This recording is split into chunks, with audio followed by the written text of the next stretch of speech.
Ito guys, i-explore natin yung Maya app.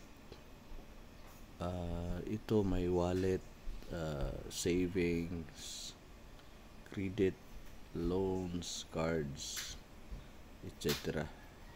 So start tayo sa wallet, and dito pwede kang mag-bank transfer, maging crypto na rin, at saka load, bills, and check natin yung more. So ito yung options available. Yeah.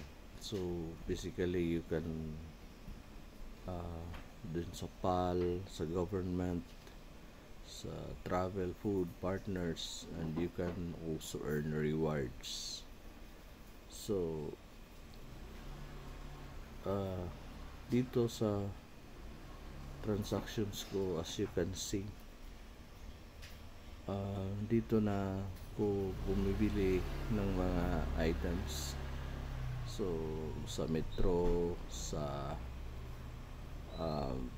Beko, yung electric bill namin, car, water district, so sa Rose, sa mga fund transfer, Mercury Drug, so pwede siya.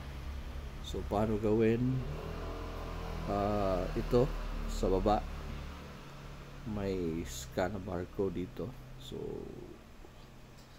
pwede kang mag-scan ng barcode from bank or GCash or to another Maya, QRPH, InstaPay. So you can also scan directly. You can also upload the QR. And here, so for sa savings, ito yung interest niya is up to 15%. Every day siya magbigay ng interest. So I am currently at 6% per annum. Mag-i-increase siya kung may mga like nag-add ka ng or nagbayad ka ng bills. Yung mga may mga level sila na nasiset. Kung ma-meet mo yon, is mag-add siya ng additional interest. So my accumulated interest for this month is 32 pesos, since I'm recording this on the 12th day of November, having a balance of 20,000. So I can earn that. So sa transactions, makita mo is dito is every day.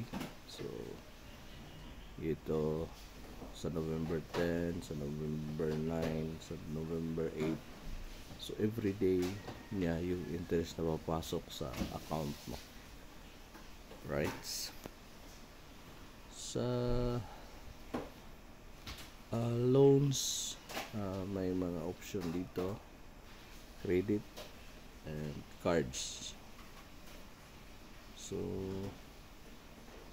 may mga cards din sila na pwede ka mag-apply. So all-in-one app na siya, and my experience is great with this platform, and mas mataas interest niya compared to other banks. Right? Thank you.